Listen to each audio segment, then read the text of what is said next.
Morning students. Last video में हमने law of chemical combination के बारे में पढ़ा था। आज का हमारा टॉपिक है Dalton atomic theory. Dalton atomic theory क्या आती है? इसमें फर्स्ट पोस्टुलेट किया डाल्टन एटॉमिक थ्योरी का, matter is made of atom. जो मैटर है वो किससे मिलके बनता है? Atoms and molecules. जो मैटर है वो एटम और मॉलिक्यूल से मिलके बनते हैं। ठीक है। नेक्स्ट पोस्टुलेट क्या है?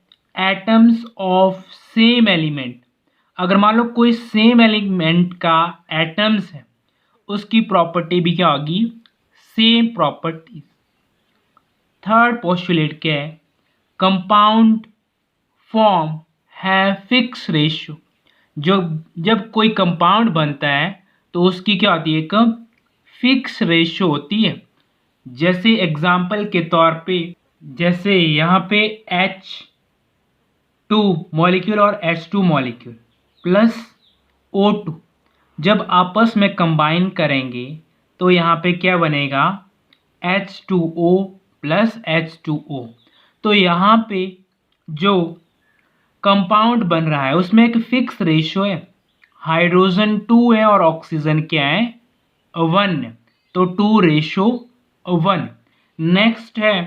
नेक्स्ट पोस्टुलेट है chemical reaction are rearrangement of atom.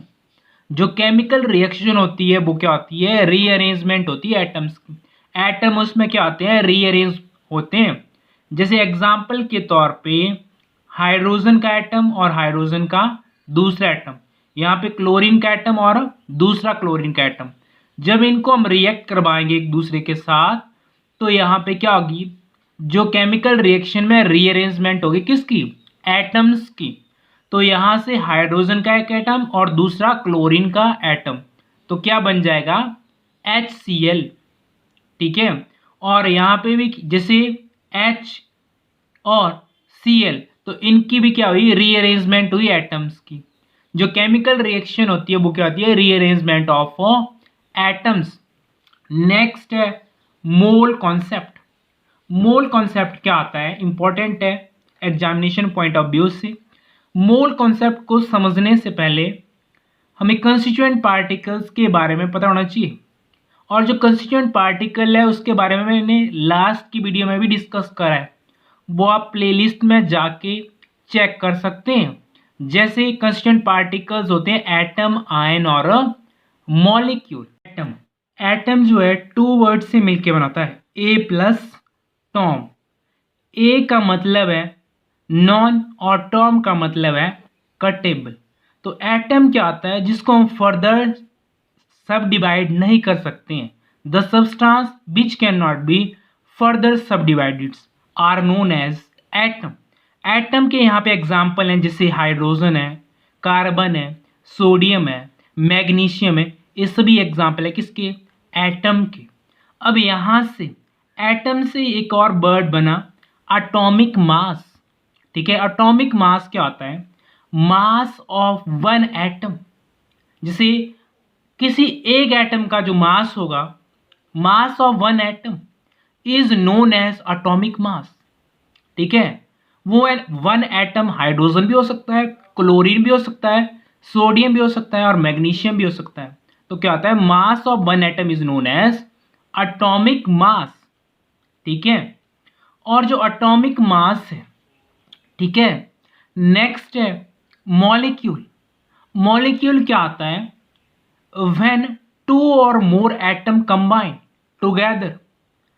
Molecule क्या होता है? जब 2 और मोर एटम आपस में कंबाइन करते हैं तो क्या बनता है? मॉलिक्यूल बनता है। जैसे हाइड्रोजन का एक एटम और क्लोरीन का दूसरा एटम, तो आपस में कंबाइन करे तो क्या बना? मॉलिक्यूल, HCl मॉलिक्यूल बना। जैसे एक नाइट्रोजन और 3 हाइड्रोजन है, जब आपस में कंबाइन करें, नाइट्रोजन का एक एटम और हाइड्रोजन के 3 एटम जब आपस में कंबाइन करा तो उन्होंने मॉलिक्यूल बनाया। ठीक है। अब नेक्स्ट है मॉलिक्यूलर मास। मॉलिक्यूलर मास क्या होता है? Mass of one molecule is known as molecular मास।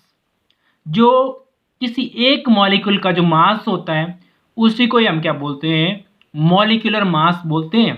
ठीक है, और जो atomic mass and molecular mass है उसको हम एक्सप्रेस करते हैं यू से, यू से रिप्रेजेंट करते हैं हम atomic mass and molecular mass को।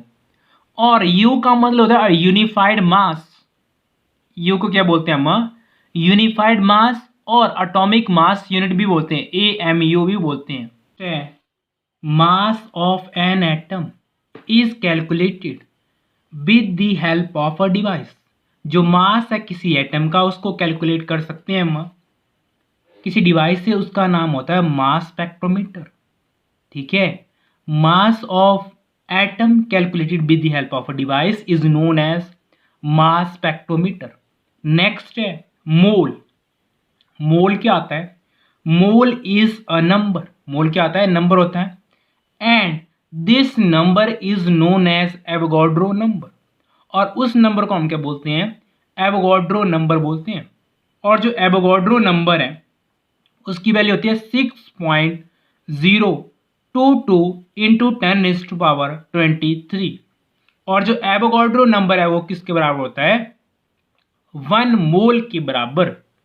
नेक्स्ट है मोलर मास। मोलर मास क्या होता है, मास ऑफ 1 मोल पार्टिकल।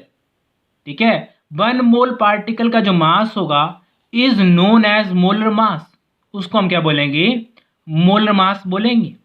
और it is expressed in grams, और जो मोलर मास है उसको हम किस में एक्सप्रेस करते हैं, ग्राम्स में एक्सप्रेस करते हैं।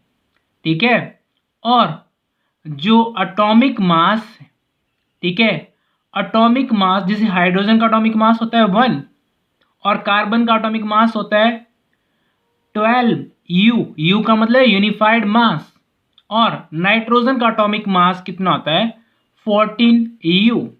ठीक है, नेक्स्ट है ग्राम एटॉमिक मास। कैसे हम फाइंड आउट करेंगे, जो ग्राम एटॉमिक मास है, ठीक है, atomic mass, gram atomic mass is expressed in grams. जो ग्राम एटॉमिक मास है उसको हम किस में एक्सप्रेस करते हैं, ग्राम्स में एक्सप्रेस करते हैं। जैसे हाइड्रोजन का एटॉमिक मास आपको पता है 1 होता है, 1 यू, बट अगर ग्राम एटॉमिक मास की बात करी जाए तो 1 ग्राम आएगा।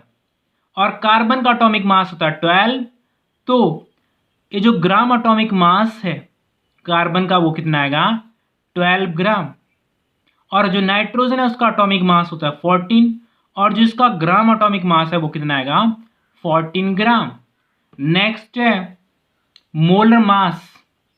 मोलर मास क्या होता है, मास ऑफ 1 मोल एटम, उसी को ही हम क्या बोलते हैं, मोलर मास बोलते हैं। नेक्स्ट है मॉलिक्यूलर मास ऑफ वाटर। अगर मान लो मॉलिक्यूलर मास कैलकुलेट करना हो वाटर का तो कैसे कैलकुलेट करेंगे, जैसे वाटर का फॉर्मूला था H2O, तो हाइड्रोजन कितने हैं यहाँ पे 2, और जो हाइड्रोजन है उसका एटॉमिक मास कितना आता है 1, तो 2 इंटू 1 प्लस ऑक्सीजन, जो ऑक्सीजन है उसका एटॉमिक मास कितना आता है 16, तो 2 + 16 = 18 यू। तो जो मॉलिक्यूलर मास है वाटर का वो कितना आएगा 18 यू। यू का मतलब है यूनिफाइड मास, या और क्या बोलते हैं इसको AMU, एटॉमिक मास यूनिट भी बोलते हैं इसको। Gram molecular mass.